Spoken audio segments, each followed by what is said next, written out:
Welcome back, Sagradianos, to another episode of Remember Me Daily Readings for Lent. And without further ado, I'll start reading. This is for Wednesday after the fourth Sunday in Lent. Do not scrutinize too closely whether you are doing much or little, ill or well, so long as you do is what you do is not sinful, and that you are heartily seeking to do everything for God. Try as far as you can to do everything well, but when it is done, do not think about it. Try rather to think of what is to be done next. Go on simply in the Lord's way and do not torment yourself. We ought to hate our faults, but with a calm hatred, not pettishly or anxiously. We must learn to look patiently at them and win through them the grace of self abnegation and humility. For for want of this, and through looking at your imperfections in an unreal way, they do but increase upon you. Nothing so causes our tares to thrive as disquietude and impetuously in striving to unroot them. I'm sorry, I'm just a little tired today.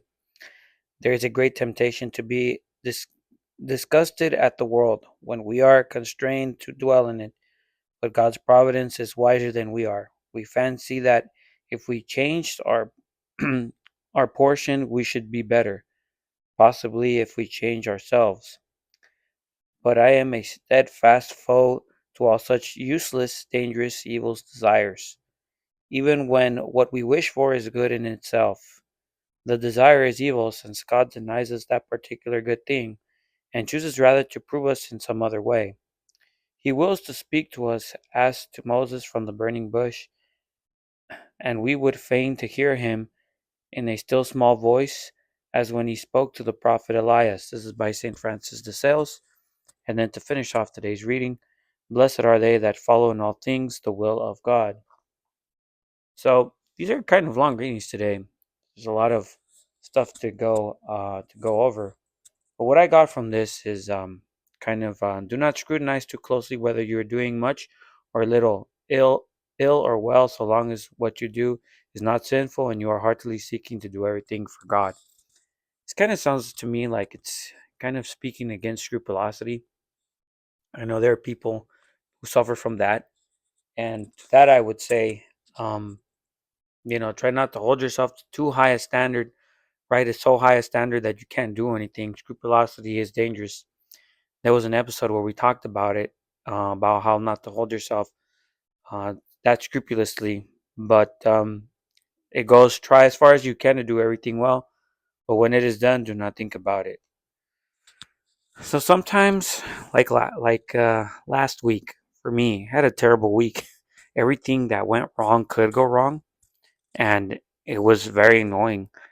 But I try not to lose my composure, because it's just I did everything as well as I could, and it is kind of it is kind of good for the soul to kind of let go, not in a kind of liberal sort of way to kind of like, well, I don't care what goes wrong, what, but kind of just like, hey, listen, we tried our best and things didn't go out as well as they could have, but hey, the intention was still well, and that's last week was a very busy week for me, and that's what it was. I was trying to please God the best that I can, the best that I can, and not from outside circumstances. It was the outside circumstances that made things difficult, and sometimes stuff out of my own laziness.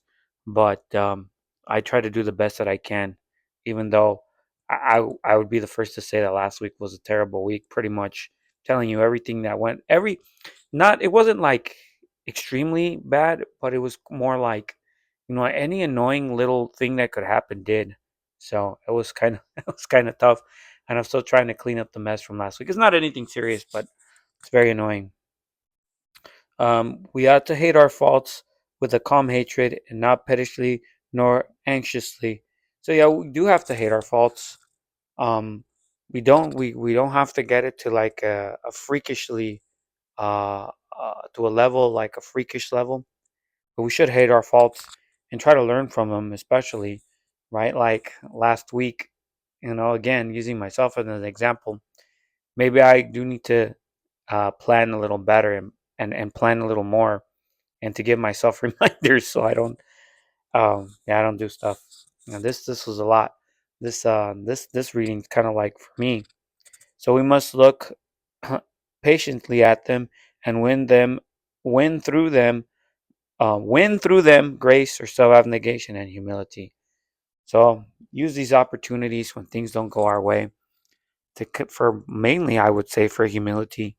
Stuff's not going to come out the way we want it to, and it sucks, but we have to understand that that's life.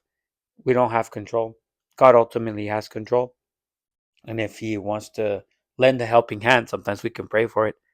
But if He wants to lend a helping hand, we will take it. Um, we fancy that if we change our portion, we should do better. Sometimes, I guess, sometimes people want to aim for things higher. This is the way I took it. It was a little hard to interpret for me. Maybe it wasn't for you, but sometimes people want to do things, want to be greater than themselves. Want to do things.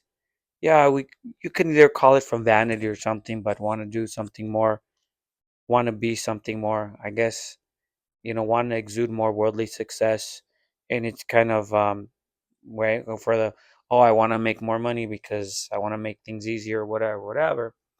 I'm not against gaining wealth or anything like that, but it's kind of like, yeah, it's like even if the intentions are good, maybe the goal is bad, and then to continue. But this is Saint Francis de Sales talking, am a steadfast foe to all such useless, dangerous, and evil desires. Even when what we wish for is good in itself, the desire is evil. Um, and this kind of reminds me of like the Catholic influencer, right? Because I think a lot of Catholic influencers, they have good intentions starting off, and then it turns into something completely different, right? And then to end, right? Blessed are they that follow all things the will of God. So going over is, sometimes we can't go against God's will. Um, I'll go touch on the influencer thing later, but we can't go against God's will and following the world, the flesh, and the devil, and how this um, and how this matches with the influencer stuff. Um, it doesn't seem to be God's will to be an ultra rich Catholic influencer, and some people they try to go for that. Any fairly successful influencer, what I've noticed, has violated some sort of stuff, some sort of principle. What I've seen, and sometimes they spread information accidentally most of the time, but sometimes they misinformation at best and heresies at worst, all in the name of try to have a desire of maybe I want to I want to be known for spreading God's word and stuff, like known on the internet, and sometimes it's very it leads to bad results, and yeah, we have to take things day by day. We have to follow God's will. We have to take things patiently. We have to strive to be humble, not strive to be more than what we ought to be. And what we ought to be doing is following God's word. And that's what I got for today. A shorter episode today, not too long. I thought it was going to be longer, but just flying through this one. So, you guys, yeah, those were my thoughts for today. And you guys are doing your Lenten penance, hang in there. We're almost done, right? We're closer and closer to Sunday, and basically close to the home stretch. So keep at it with your devotions. Please pray for me, and I'll pray for you. And until next time, take care and God bless.